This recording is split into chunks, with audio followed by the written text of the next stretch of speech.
स्वामी समर्थ. नमस्कार मंडळी, स्वागत आहे तुमचं माझ्या यूट्यूब चॅनलवर. उद्याची जी चैत्र पौर्णिमा आहे ती 2 दिवसाची आलेली आहे.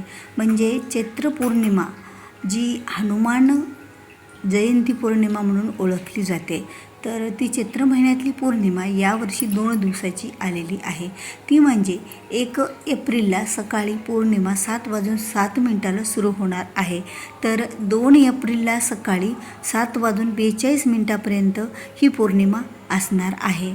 आता सत्यनारायण जी पूजा दर महिन्याला केली जाते, तर ती सत्यनारायण पूजा मग या 2 दिवसात कधी करावी? कारण सूर्याने पाहिलेली जी पौर्णिमा असते ती ग्राह्य धरली जाते आणि ही पौर्णिमा तर 2 तारखेला आलेली आहे. आणि त्याचबरोबर पौर्णिमाची पूजा, सत्यनारायण पूजा ही प्रदोष काळातसुद्धा केली जाते, म्हणजे 5 ते 7च्या दरम्यान. तर असा हा गोंधळ या उद्याच्या पौर्णिमेला म्हणजे चैत्र पौर्णिमेला उडालेला आहे. तर याविषयीची चर्चा आपण या व्हिडिओच्या माध्यमातून करणार आहोत. तर व्हिडिओ हा स्किप न करता शेवटपर्यंत पहा. तुम्ही जर माझ्या स्वामी शिवा मार्ग या यूट्यूब चॅनलवर नवीन असाल, अद्याप चॅनलला सबस्क्राईब केलेलं नसेल तर चॅनलला सबस्क्राईब करा.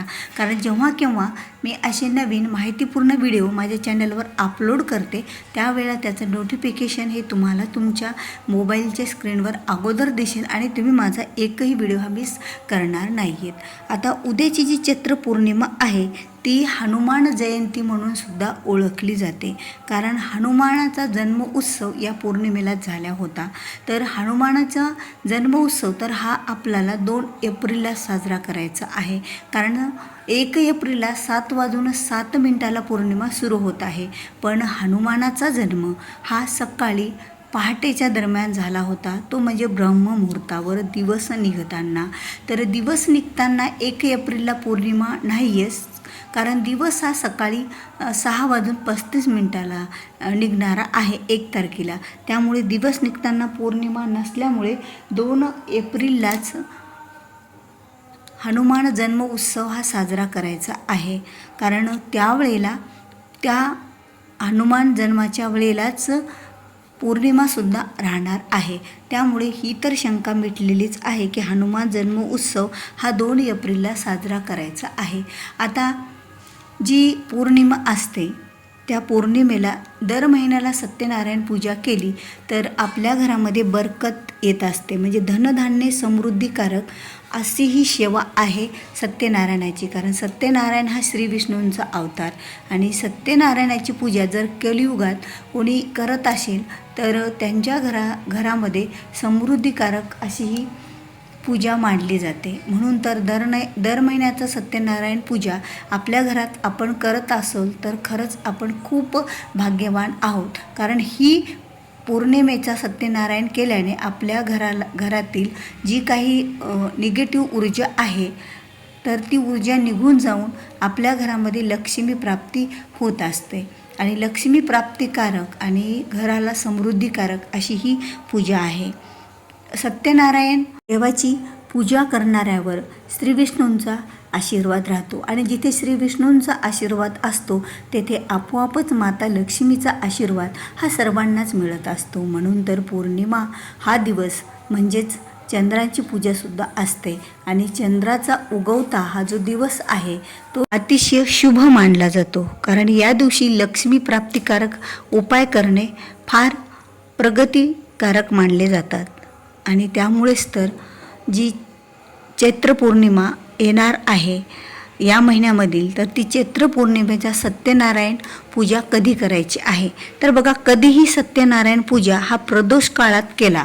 आता प्रदोष काळ म्हणजे सायंकाळी 5 ते 7 या दरम्यान प्रदोष काळ मानला जातो आणि त्यावेळेस जर पूजा केली तर लक्ष्मी प्राप्तिकारक असा हा उपाय आहे, ही पूजा आहे आणि ही विष्णुदेवांची आणि माता लक्ष्मीची सेवा आहे. कारण पौर्णिमेचा दिवस हा लक्ष्मीची सेवा करण्याला सुद्धा अत्यंत महत्त्वाचा मानला जातो. तर बघा, 1 एप्रिलला पौर्णिमा ची सुरुवात ही सकाळी 7:07 राहणार आहे आणि 2 तारखेला पौर्णिमा ही सकाळी 7:42 संपणार आहे. आता 2 तारखेला म्हणजे सूर्याने पाहिलेली पौर्णिमा ग्राह्य धरली जाते, म्हणजे ती पौर्णिमा मानली जाते. आणि 1 तारखेची पौर्णिमा ही सूर्य उगवत्या सूर्याने पाहिलेली नाही आहे. तरीही जो सत्यनारायण पूजा आहे ती प्रदोष काळात केली जाते. पण 2 तारखेला जरी सूर्याने पाहिलेली पौर्णिमा असेल, ही पौर्णिमा मांडली गेलेली असेल, तरी ही सायंकाळी प्रदोष काळाच्या वेळेला पौर्णिमा नाही आहे. 1 एप्रिलला पूर्ण दिवसभर आणि रात्र पौर्णिमा आहे आणि प्रदोष काळातसुद्धा पूर्ण भरून अशी पौर्णिमा आहे. त्यामुळेच तर सत्यनारायण पूजा चैत्र महिन्यातील पौर्णिमेचा हा 1 एप्रिललाच करायचा आहे प्रदोष काळी. ज्या घरात ज्या वेळेला तुम्ही सत्यनारायण पूजा करता त्यावेळेला आपले जे काही घरातील वास्तुदोष आहेत ते पूर्ण निघून जात असतात. वास्तूमध्ये काही जर वेगळ्या घटना असतील किंवा वास्तूमध्ये काहीतरी आपल्याला दोष आढळून आलेले असतील वास्तुशास्त्रानुसार, तर हे दर महिन्याच्या पौर्णिमेचा सत्यनारायण पूजेनं त्या वास्तू पवित्र होत असते आणि वास्तूतील प्रत्येक गोष्टी ह्या शुभ होत चाललेल्या असतात आणि आपले जे हातात घेतलेली कामंसुद्धा या सत्यनारायणाच्या पूजेमुळे पूर्ण होत असतात. म्हणून न चुकता आपण जर सत्यनारायण पूजेला सुरुवात केली या चैत्र पौर्णिमापासून, बघा बऱ्याच जणाला माहीत नाही की पौर्णिमाला सुरुवात सत्यनारायण पूजेला कधी करावी. तर दर महिन्याची पौर्णिमाची सत्यनारायण पूजा ही चैत्र पौर्णिमेपासून सुरुवात करावी. आता आपल्या मागच्या महिन्यातील ज्या पौर्णिमेच्या सुपारी आहेत, आपण ज्या कुलदेवीची, वरुण देवीची आणि गणपती देवाची जी सुपारी आपण नागवेलीच्या पानावर पूजेच्या वेळी मांडतो ना, तर त्या सुपाऱ्या या चैत्र पौर्णिमेपासून बदलायच्या. त्या सुपाऱ्या आपण निर्माल्यात टाकून द्यायच्या, पाण्यात विसर्जित करायच्या आणि दुसऱ्या सुपाऱ्या या पौर्णिमेला नवीन घ्यायच्या. कारण नवीन सुपाऱ्यापासूनच चैत्र पौर्णिमा ही मराठी नवीन वर्षातली पहिली पौर्णिमा आहे आणि ज्यांना कुणाला नवीन सत्यनारायण पूजेला सुरुवात करायची असेल त्यांनी चैत्र पौर्णिमापासूनच नवीन पौर्णिमेला सत्यनारायण पूजेला सुरुवात करावी. कारण या दिवसापासूनच पौर्णिमा ही केली जाते. कारण पौर्णिमाचं व्रतसुद्धा चैत्र पौर्णिमापासूनच केलं जातं आणि सत्यनारायण पूजाची सुरुवातसुद्धा चैत्र पौर्णिमापासूनच दर महिन्याच्या सत्यनारायण पूजेची सुद्धा या चैत्र महिन्यातल्या पौर्णिमेलाच केली जाणार आहे.